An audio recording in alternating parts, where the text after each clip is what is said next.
السلام علیکم، آپ دیکھ رہے ہیں ہورائزن نیوز HD۔ خبر شامل کرتے ہیں ساہیوال سے۔ پنجاب حکومت کسانوں کو کھاد کی مسلسل فراہمی کے لیے ضروری اقدامات اٹھا رہی ہے۔ ساہیوال ڈویژن کی کھاد کی ضروریات پوری کرنے کے لیے تقسیم کے عمل کو شفاف بنایا جا رہا ہے۔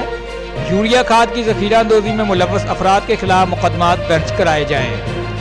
صرف جرمانے نہ کریں بلکہ ذخیرہ اندوزوں کے خلاف مقدمات درج کروا کر انہیں گرفتار کریں۔ کسانوں کی طرف سے مسلسل شکایت پر اسسٹنٹ ڈائریکٹر زراعت عارف والا محمد لطیف کو سرنڈر کرنے کا حکم۔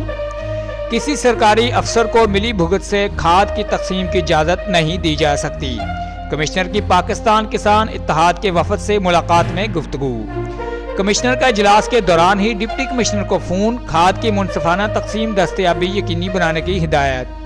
ساہیوال ڈویژن میں ذخیرہ اندوزی روکنے کے لیے 13 نومبر سے اب تک 1022 انسپیکشنز کی گئی۔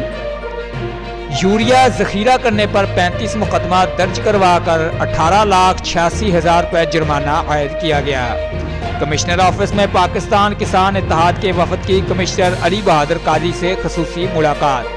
رپورٹ محبوب چودھری، سرپرست اعلیٰ ہورائزن نیوز HD۔